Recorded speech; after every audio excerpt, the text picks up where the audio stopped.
I've watched China change with my own eyes. I saw the end of poverty. Because we saw the tensions between the United States. Is that a challenge to China moving forward? Let's talk about China's economy.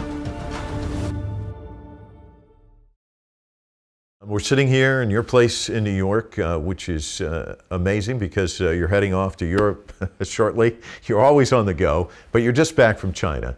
Talk to me about what you saw going back that perhaps has changed over time. Well, I'll tell you, the most notable single thing is green license plates. Now, what does that mean? Electric vehicles. And to understand that, I was taken to some showrooms and to some factories where these vehicles are being produced. You know, China has hundreds of electric vehicle producers. Hundreds. Of course, it will shake out. There are a few big ones, but it's an incredibly competitive sector right now, and you see the results out on the road.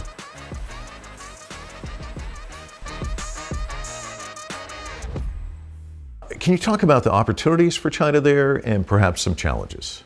I think for any major economy, whether it's China, the United States, European Union, or others, the future is to move to green and digital. We have an environmental crisis and we have remarkable new digital technologies. So we're going to have to move to zero carbon energy systems, to electric vehicles, to hydrogen economy, and we're going to be using digital technologies for every step of the way. So building that base, that integrated green and digital industrial system is absolutely critical, and China's in the lead of doing that. Let's talk about China's economy, because we've witnessed the growth rate. It's just been juggernaut. It's slowed recently.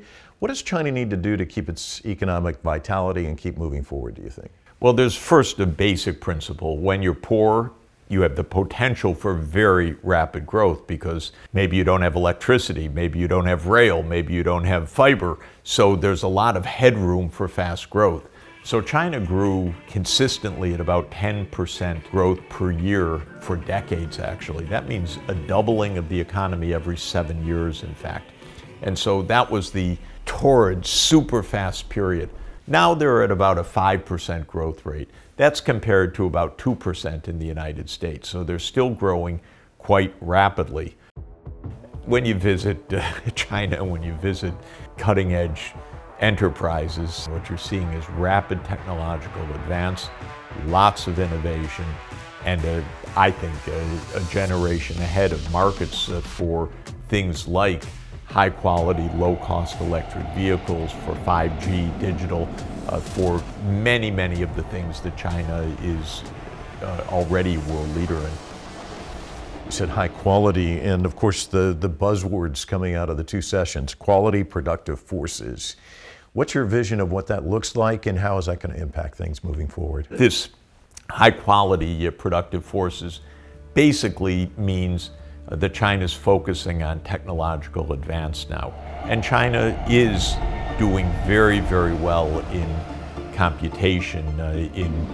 It will be highly competitive in artificial intelligence. It's world leader in zero carbon power. It's developing fourth generation modular nuclear facilities. It's doing very well across many, many leading technologies. It's got the biggest 5G network in the world and really pioneered 5G. China is an exceptionally good, highly competitive, low-cost producer of what the emerging economies of the world want. By the way, also what American consumers want, but American consumers so much want what China produces that both Trump and Biden put barriers on, said, no, you can't buy that stuff. You're going to have to pay huge tariffs. But the basic point is China's supply side is very competitive. It becomes more competitive and innovative all the time. And China produces what other parts of the world want. Because we saw the tensions between the United States and China, and people started talking about perhaps I'm going to shift my supply chains. Can you talk about what we've seen there, and is that a challenge to China moving forward? The United States government is trying to break the supply chains with China. It's told American companies, go to other suppliers, move away from China, go to Vietnam, go to Malaysia, go to Mexico, go to other places for production. What we're seeing is an expensive diversion of trade. So we're upsetting the efficiency of the international system because the American policymakers somehow think that they can outsmart the markets. The fact of the matter is China's doing extremely well in the actual production, the actual costing, the actual technologies. China is excelling and is the low-cost producer of most of the major technologies that the world's going to need in the coming 20 years. In digital, in green technologies, in electric vehicles, and battery supply chains. It's just a very sophisticated supply side, and it's becoming more sophisticated all the time. I remember, both of us are old enough to remember the Great Society. We're going to do something about poverty. And yet China did go about affecting change when it comes to poverty. Can you talk about witnessing this? And China spent 40 years in fighting poverty. 1980, really, China got underway in its new market orientation, its opening to the world economy. 40 years later, they declared the victory over poverty in 2020. I happened to watch that close up my whole career because I first went to China now 43 years ago in 1981.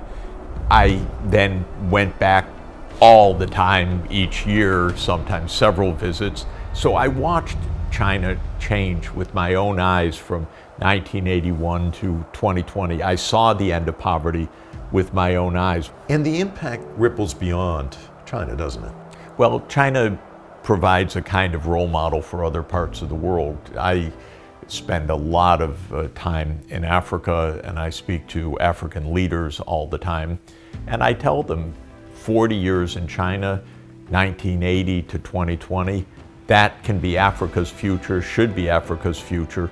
Africa looks to the date 2063 because that's the 100th anniversary of African unity.